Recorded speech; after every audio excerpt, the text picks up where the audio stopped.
Hello friends, welcome to சாப்பிட வாங்க. இன்றைக்கி நம்ம சேனலில் பானிபூரி எப்படி பண்ணுறதுன்னு பார்க்க போகிறோம். வீடியோக்குள்ளே போகிறதுக்கு முன்னாடி மறக்காமல் நம்ம சேனலை சப்ஸ்கிரைப் பண்ணிவிடுங்க. பக்கத்தில் இருக்க பெல் ஐக்கானை கிளிக் பண்ணிக்கோங்க. அதில் ஆளுங்கிற ஆப்ஷனை செலக்ட் பண்ணிக்கோங்க. நம்ம எல்லாருக்குமே பானிபூரி ரொம்ப பிடிக்கும். இப்போ இருக்க சுச்சுவேஷனில் நம்ம வெளியே போய் சாப்பிட்றத விட சிம்பிளாக நம்ம வீட்லேயே செஞ்சு சாப்பிட்லாம். இப்போது பானிபூரி செய்கிறதுக்கு தேவையான பொருட்கள்லாம் என்னென்னு பார்க்கலாம். 1 கப் ரவை, 3 டேபிள் ஸ்பூன் மைதா மாவு, தேவையான அளவு உப்பு. இப்போது ஒரு பவுலில் நம்ம எடுத்து வச்சுருக்க 1 கப் ரவையை ஆட் பண்ணிக்கலாம். ரவையை ஆட் பண்ணதுக்கப்புறமா 3 டேபிள் ஸ்பூன் மைதா மாவு அதையும் ஆட் பண்ணிக்கலாம். மைதா மாவு சேர்த்ததுக்கப்புறமா தேவையான அளவு உப்பு ஆட் பண்ணிக்கலாம். உப்பு சேர்த்துட்டு நல்லா மிக்ஸ் பண்ணி விட்டுடுங்க. நல்லா ஒரு ஸ்பூன் வச்சு இந்த மாதிரி நல்லா கலந்து விட்டுடுங்க. நம்ம சேர்த்துருக்கிறதெல்லாம் மாவு பொருட்கள் தான், அதெல்லாம் நல்லா கலக்கிற மாதிரி மிக்ஸ் பண்ணி விட்டுக்கோங்க. இப்போது மாவெல்லாம் நல்லா கலந்து விட்டாச்சு. கொஞ்சம் கொஞ்சமாக தண்ணி ஆட் பண்ணி நல்லா கெட்டியாக பிசைஞ்சுக்கோங்க. நீங்கள் கொஞ்சம் கொஞ்சமாக தண்ணி ஆட் பண்ணும்போதே நல்லா கெட்டியாகிடும், மாவு இறுக்கமாக ஆகிடும். அந்த அளவுக்கு நல்லா பிசைஞ்சுக்கோங்க. நம்ம சப்பாத்திக்கு பிசைகிற மாதிரி லூஸாக பிசையக்கூடாது, நல்லா டைட்டாக பிசைஞ்சு எடுத்துக்கோங்க. மாவு ரொம்ப கெட்டியாக இருந்தால் தான் நம்ம போடுற பூரி ரொம்ப நேரத்துக்கு மொறுமொறுன்னு இருக்கும், இல்லைன்னா சாஃப்ட் ஆகிடும்.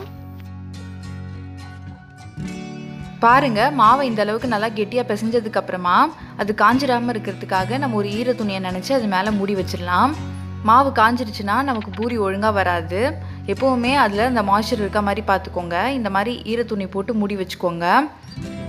இப்போது ஸ்வீட் சட்னி எப்படி பண்ணுறதுன்னு நம்ம பார்க்கலாம். ஸ்வீட் சட்னி செய்கிறதுக்கு ஒரு லெமன் சைஸ் புளியை ஊற வச்சு சாறு எடுத்து வச்சுருக்கேன். 7லேருந்து 8 பேரிச்சம்பழம் எடுத்து வச்சுருக்கேன். 1/2 கப் வெல்லம் எடுத்து வச்சுருக்கேன். 1/4 ஸ்பூன் உப்பு எடுத்து வச்சுருக்கேன். 1/2 ஸ்பூன் மிளகாய் தூள் எடுத்து வச்சுருக்கேன். இப்போ வாங்க எப்படி பண்ணுறதுன்னு பார்க்கலாம். ஒரு கடாயில் நம்ம எடுத்து வச்சுருக்க புளி தண்ணி ஆட் பண்ணிக்கலாம். புளி தண்ணி ஆட் பண்ணிவிட்டு அது கூடவே நம்ம எடுத்து வச்சுருக்க வெல்லத்தை சேர்த்துக்கலாம். வெல்லம் சேர்த்ததுக்கப்புறமா நம்ம எடுத்து வச்சுருக்க பேரிச்சம்பழத்தை சேர்த்துக்கலாம். பேரிச்சம்பழத்தில் இருக்க சீடெல்லாம் எடுத்துகிட்டு நான் எடுத்து வச்சுருக்கேன், அதை நான் இப்போ ஆட் பண்ணிக்கிறேன். பேரிச்சம்பழம் சேர்த்ததுக்கப்புறமா நல்லா கலந்து விட்டுக்கோங்க. சூட்லேயே வெல்லமும் பேரிச்சம்பழமும் கரைஞ்சி வரும்.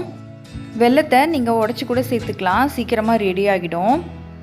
இப்போது மீடியம் ஃப்ளேமில் வச்சு லைட்டாக கொதிக்கிற வரைக்கும் வெயிட் பண்ணலாம். இந்த ஸ்டேஜில் கொஞ்சமாக உப்பு ஆட் பண்ணிக்கலாம். உப்பு ஆட் பண்ணிவிட்டு நல்லா கலந்து விட்டுக்கோங்க. இப்போ பாருங்கள், லைட்டாக கொதி வருது. இந்த சமயத்தில் நம்ம எடுத்து வச்சுருக்க மிளகாய்த்தூள் ஆட் பண்ணிக்கலாம். இதில் மிளகாய்த்தூள் காரம் கம்மியாக தான் இருக்கணும். இது ஸ்வீட் சட்னின்றதுனால இனிப்பு அதிகமாக இருக்கணும். இந்த சட்னியை நீங்கள் ரெடி பண்ணிவிட்டு ஒரு கிளாஸ் கண்டெய்னரில் போட்டு ஃப்ரிட்ஜில் ஸ்டோர் பண்ணிட்டீங்கன்னா நீங்கள் எப்போல்லாம் சாட் ஐட்டம்ஸ்லாம் செய்கிறீங்களோ அப்போல்லாம் இந்த சட்னியை நீங்கள் யூஸ் பண்ணிக்கலாம். கட்லெட், சமோசா எல்லாத்துக்குமே இது நல்லாயிருக்கும். மீடியம் ஃப்ளேமில் வச்சு நல்லா கிண்டி விட்டுக்கோங்க. பாருங்கள், லைட்டாக பாயில் ஆகிட்டே இருக்குது. இதே மாதிரி வச்சு கொஞ்சம் திக்னஸ் ஆகிற வரைக்கும் நல்லா கிண்டி விட்டு எடுத்துக்கோங்க. நம்ம பானிபூரியில் இந்த சட்னி வச்சு சாப்பிடும்போது அதோட காரம், ஸ்வீட்னஸ் எல்லாமே சேர்ந்து ரொம்ப சூப்பராக இருக்கும். எங்கள் வீட்டு பசங்களுக்கு இது ரொம்ப பிடிக்கும். நீங்களும் இதை வீட்டில் ட்ரை பண்ணி பாருங்கள், ரொம்ப சூப்பராக இருக்கும். இப்போ பாருங்கள், நம்ம நல்லா கிண்டி விட்டுட்டே இருந்தோம், நல்லா திக்காகிடுச்சு. இந்த ஸ்டேஜில் உங்களுக்கு போதும்னா நீங்கள் ஆஃப் பண்ணிக்கலாம். கொஞ்சம் சாசி கன்சிஸ்டன்சியில் இருக்கும். நான் இன்னும் கூட கொஞ்சம் நேரம் குக் பண்ணி இன்னும் கொஞ்சம் திக்காக எடுத்துக்கிறேன்.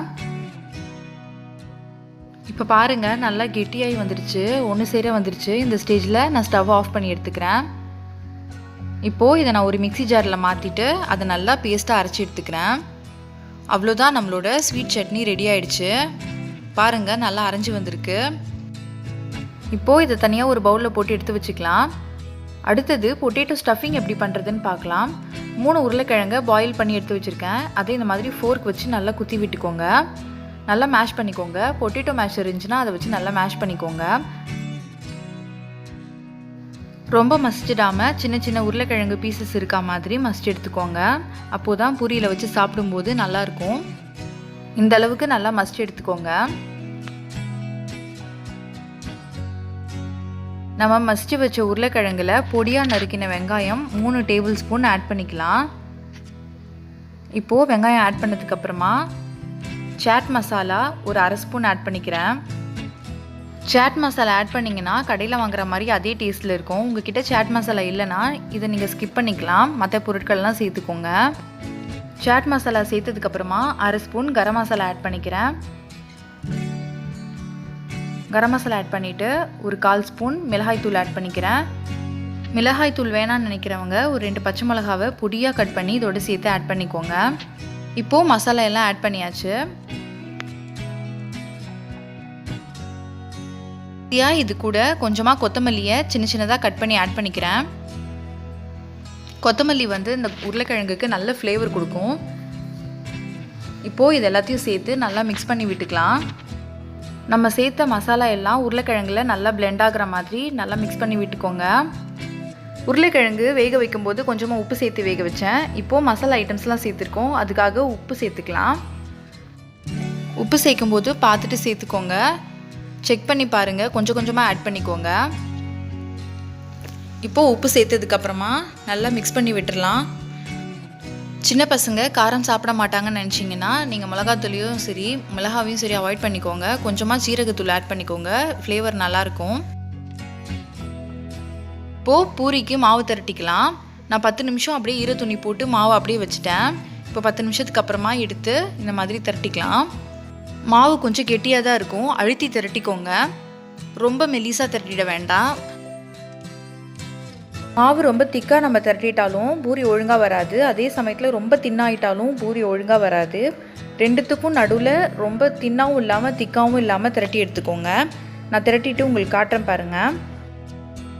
2 சைடும் நல்லா திருப்பி போட்டு அழுத்தி தேய்ச்சி எடுத்துக்கோங்க.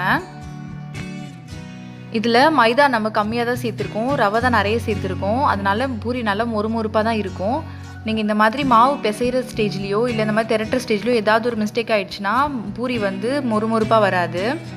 மாவை இந்த அளவுக்கு மெலிசாக திரட்டி எடுத்துக்கலாம். என்கிட்ட குக்கி கட்டர் இல்லை, அதனால் இந்த மாதிரி ஒரு பிளாஸ்டிக் மூடி எடுத்துக்கிட்டேன். இப்போது இதை வச்சு சின்ன சின்ன பூரியாக கட் பண்ணி எடுத்துக்கலாம். குக்கி கட்டர் இருந்துச்சுன்னா உங்களுக்கு இன்னும் பர்ஃபெக்டாக வரும். நம்ம எடுத்து வச்சுருக்க எல்லா மாவுலேயும் பூரி ஷேப்புக்கு கட் பண்ணி எடுத்துக்கலாம். மாவு காஞ்சிடாமல் பார்த்துக்கோங்க. நம்ம போட்ட ஈர துணியை மறுபடியும் நனைச்சி அந்த மாவில் போட்டு வச்சுக்கோங்க. மாவு காஞ்சிச்சுன்னா அதுக்கப்புறம் பூரி ஒழுங்காக வராது. பொறுமையாக ஒவ்வொரு பூரியாக இந்த மாதிரி கட் பண்ணி எடுத்துக்கோங்க. உங்ககிட்ட மோல்டு இருந்துச்சுன்னா இவ்வளோ கஷ்டமாக இருக்காது, ஈஸியாக நம்ம கட் பண்ணி எடுத்துடலாம். இப்போது எக்ஸ்ட்ரா இருக்க மாவெல்லாம் நம்ம தனியாக பிரித்து எடுத்துடலாம். பிரித்து எடுத்துகிட்டு நம்ம ஏற்கனவே எடுத்து வச்சுருக்க மாவோடு சேர்த்து ஒன்றா வச்சிடலாம். இந்த மாதிரி ஸ்டெப்ஸ் எல்லாம் கேர்ஃபுல்லாக ஃபாலோ பண்ணால் தான் பூரி நல்லா பர்ஃபெக்டாக வரும். அதனால் பார்த்து கவனமாக பண்ணிக்கோங்க. இப்போது ஒவ்வொரு பூரியாக நான் தனியாக எடுத்து வச்சுக்கிறேன். இன்னொரு பக்கம் அடுப்பில் வானல் வச்சு எண்ணெய் ஊற்றி சூடு பண்ணி வச்சுருக்கேன். இப்போது நம்ம ரெடி பண்ணி வச்சுருக்க பூரியெல்லாம் ஒன்று ஒன்றா சேர்த்துடலாம். நம்ம மாவை சரியான சைஸில் திரட்டி இருந்தோம்னா இந்த மாதிரி போட்ட உடனே பூரி உப்பி வந்துடும். லைட்டாக இந்த மாதிரி கரண்டி வச்சு ப்ரெஸ் பண்ணி விட்டோம்னா போட்ட பூரி எல்லாம் மேலே வந்துடும்.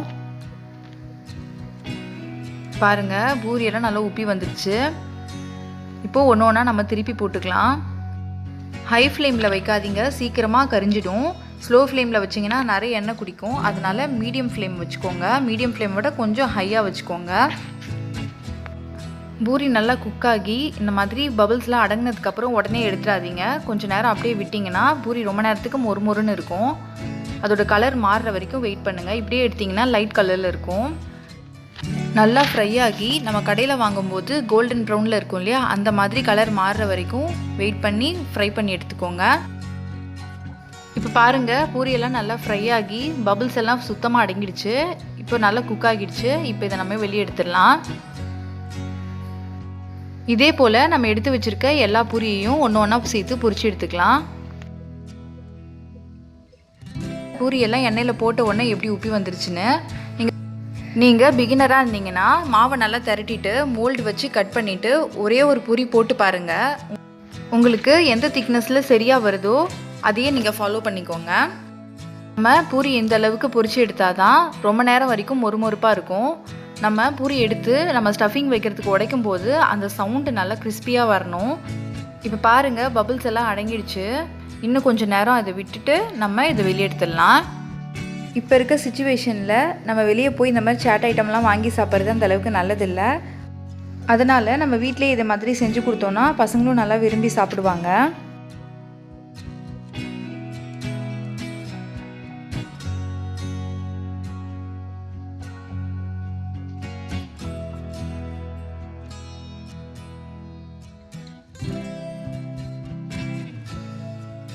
இப்போது பூரி நல்லா இந்த அளவுக்கு கோல்டன் ப்ரௌன் ஆனதுக்கப்புறமா இதை நம்ம வெளியே எடுத்துடலாம்.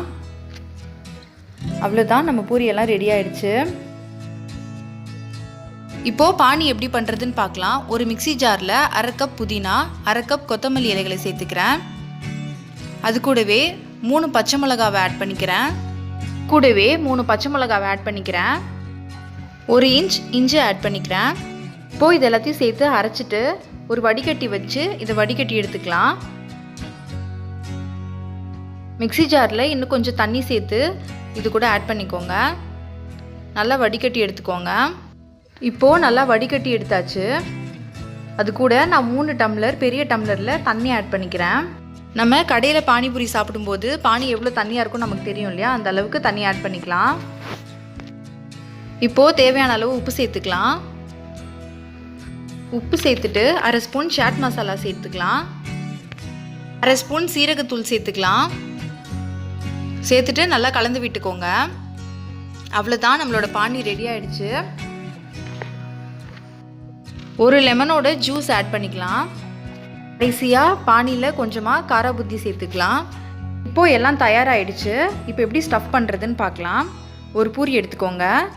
இந்த மாதிரி விரலை வச்சு உடச்சி விட்டுடுங்க. இப்போது இதில் நம்ம எடுத்து வச்சுருக்க உருளைக்கிழங்கு ஸ்டஃபிங் ஆட் பண்ணிக்கலாம். உருளைக்கிழங்கு ஸ்டஃபிங் ஆட் பண்ணதுக்கப்புறமா நம்ம ரெடி பண்ணி வச்சுருக்க ஸ்வீட் சட்னி ஆட் பண்ணிக்கலாம். கொஞ்சமாக எடுத்து இந்த மாதிரி அப்ளை பண்ணிக்கோங்க. அதுக்கப்புறமா நம்ம எடுத்து வச்சுருக்க வெங்காயம், பச்சை வெங்காயம் கொஞ்சமாக வச்சுக்கலாம். உங்களுக்கு பிடிச்சா நீங்கள் வச்சுக்கோங்க, இல்லைனா இதை ஸ்கிப் பண்ணிக்கோங்க. ஆனால் பச்சை வெங்காயம் வச்சா ரொம்ப டேஸ்ட்டாக இருக்கும். இப்போது நம்ம ரெடி பண்ணி வச்சுருக்க பானியில் இப்படி முக்கி எடுத்து அப்படியே சாப்பிட்ற வேண்டியது தான்.